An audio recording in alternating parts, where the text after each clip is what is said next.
not present help in a time of crisis. And so I met you at the point of challenge in Maine, where paper workers were striking for fair wages, in Greenfield, Iowa, where family farmers struggle for a fair price, in Cleveland, Ohio, where working women seek comparable worth, in McFarland, California, where the children of Hispanic farm workers may be dying from poison land, dying in clusters with cancer, in the AIDS hospice in Houston, Texas, where the sick support one another, too often rejected by their own parents and friends. Common ground. America's not a blanket woven from one thread, one color, one cloth. When I was a child growing up in Greenville, South Carolina, and grandmama could not afford a blanket, she didn't complain and we did not freeze. Instead, she took pieces of old cloth, patches, wool, silk, gabardine, croquet sack, only patches, barely good enough to wipe off your shoes with.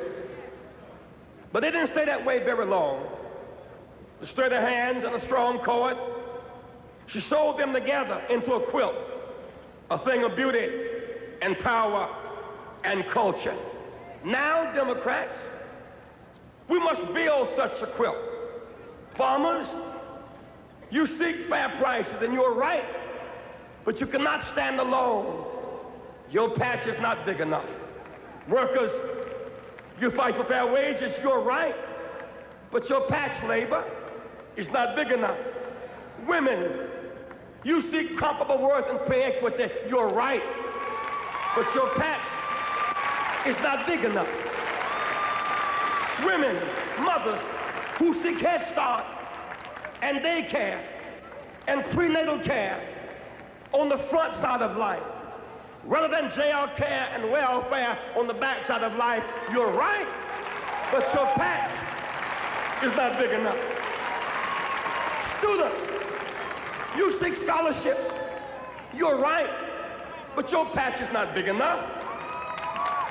Blacks and Hispanics, when we fight for civil rights, we are right, but our patch is not big enough.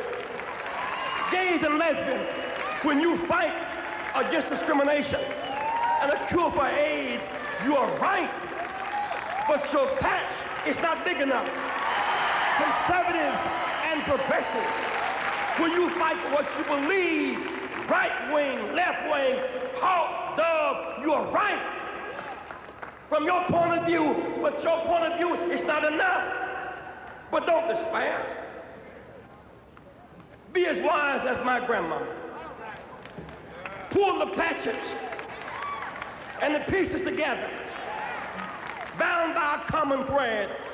When we form a great quilt of unity and common ground, we'll have the power to bring about health care and housing and jobs and education.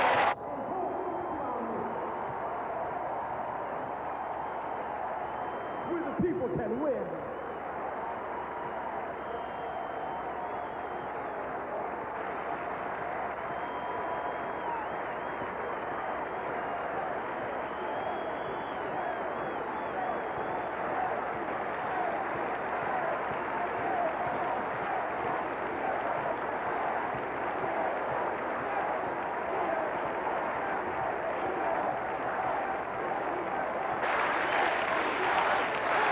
We stand at the end of a long, dark night of reaction. We stand tonight united in the commitment to a new direction. For almost 8 years, we've been led by those who view social good coming from private interests, who viewed public life as a means to increase private wealth. They have been prepared to sacrifice the common good of the many to satisfy the private interests and the wealth of a few. We believe in a government that's a tool of our democracy in service to the public, not an instrument of the aristocracy in search of private wealth. We believe in government with the consent of the governed, all for and by the people, We must now emerge into a new day with a new direction.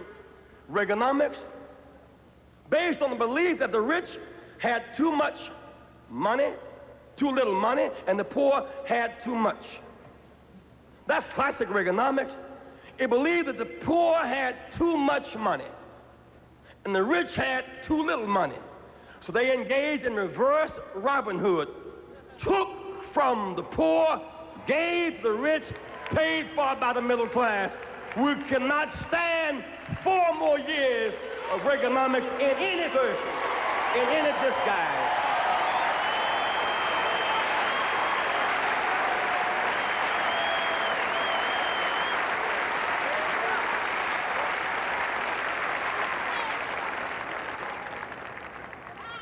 How do I document that case?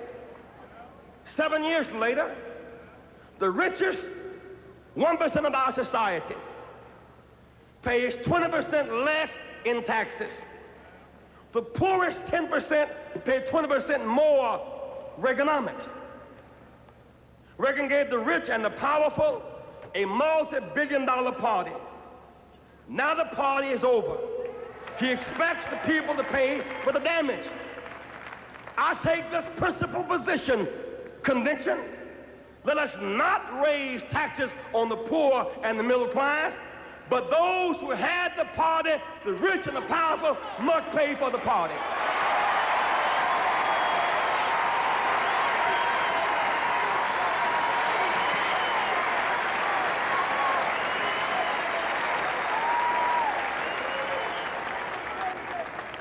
I just want to take common sense to high places.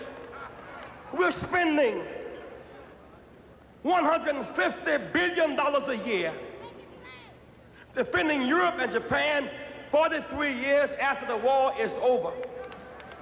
We have more troops in Europe tonight than we had 7 years ago. Yet the threat of war is ever more remote. Germany and Japan are now creditor nations. That means they got a surplus. We are a debtor nation, means we are in debt. Let them share more of the burden of their own defense. Use some of that money to build decent housing. Use some of that money to educate our children. Use some of that money for long-term health care. Use some of that money to wipe out these slums and put America back to work.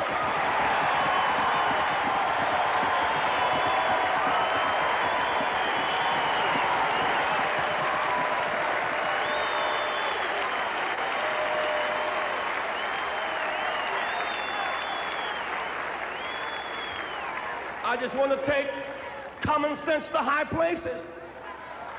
We can bail out Europe and Japan. We can bail out Continental Bank and Chrysler, and Mr. Iacocca make $8,000 an hour. We can bail out the family farmer.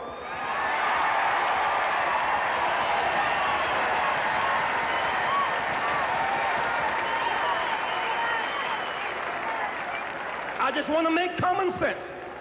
It does not make sense to close down 650,000 family farms in this country while importing food from abroad subsidized by the U.S. government.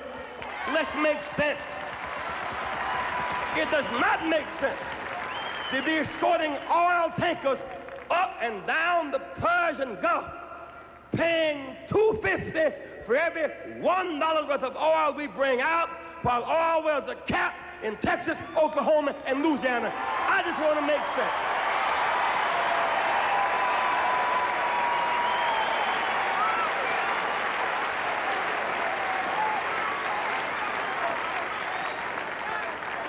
Leadership